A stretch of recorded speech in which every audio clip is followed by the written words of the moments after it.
All right, this is Penny Roth, and Penny is from the Butte Community Church in Butte. So why don't you share a little bit about yourself, if you would? I've been married to my husband Ronnie for almost 20 years, and if you know Ronnie, that's a feat. And we have 3 children, a daughter that's a freshman in college and 2 sons. One is a junior and one's a 7th grader. And we live on the farm north of Spencer. And I teach kindergarten, and I have 22 students this year, so Okay, wow. it's a busy time. Yeah, A thank you funny for thing coming. happened, yeah. This was a crazy day. I had morning lesson that was unexpected, and then I was to be observed by our reading coach. We have a reading coach that comes from Texas to observe, and minutes before she walked in the door, one of my students threw up everywhere. It was like, welcome to kindergarten, because that's just what it is every day. So anyway, I'm glad to be here, though. Pat asked me to share about a trip to Haiti that my daughter and I took a little over a year ago. And she just asked me to share a little about what God did through that trip for me. And so she gave me 5 minutes, so I hope I don't go over here. But the idea of the trip to Haiti wasn't my idea. It all began when my daughter Jocelyn took on a challenge from Susie magazine, which is a Christian magazine for teen girls. And the challenge was to pledge that at that Christmas, the girls would be less into opening their presents and more into opening hearts. So they were to ask friends and family to pledge their prayers and financial support for orphans in Haiti. And the girl who raised the most money would be going to Haiti with a parent. And so Jocelyn wanted to go on a mission trip forever.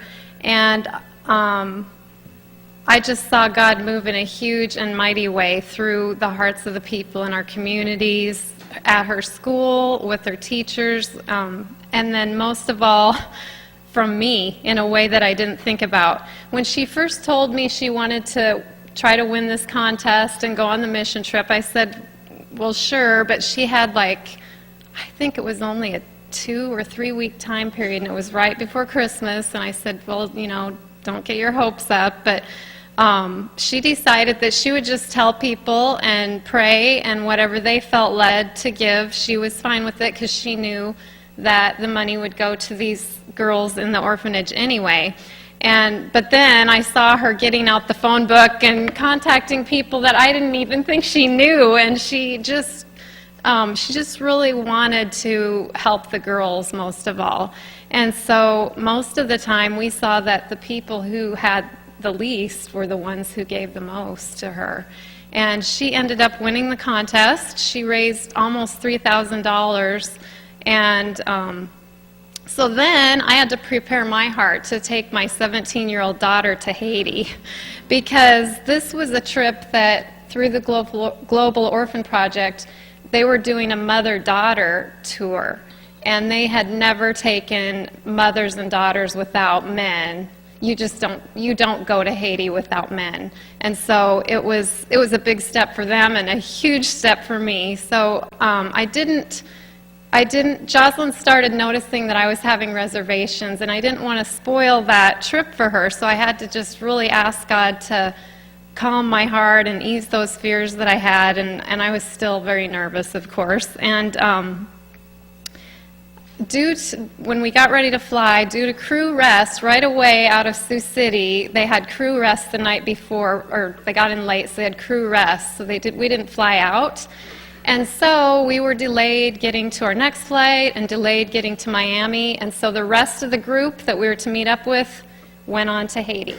And I had about a 3-minute conversation with our trip coordinator, and I'd never been into customs, didn't know who was picking us up in Haiti, and so I was fearful.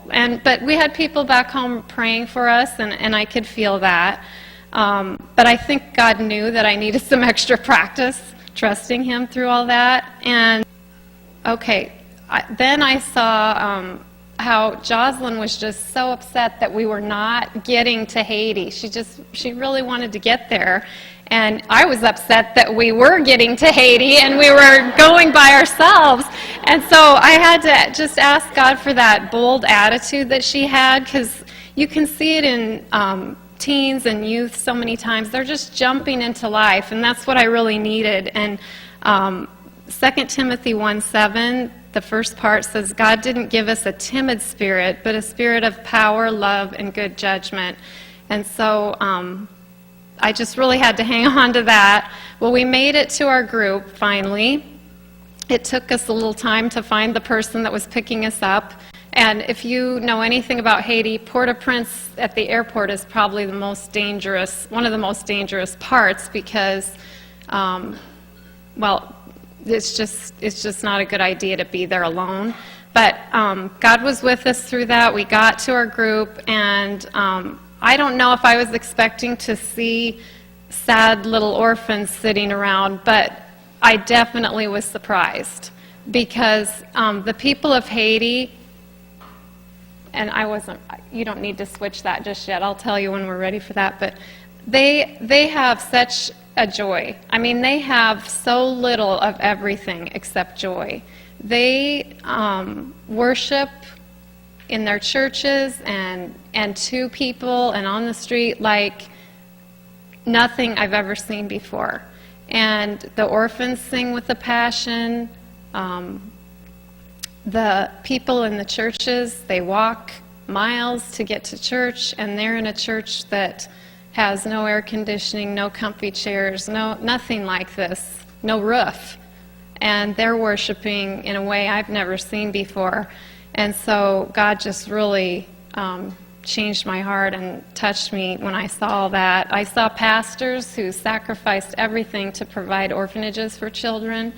And I saw house mothers in the orphanages who tried to provide care for 10 to 12 children plus their own.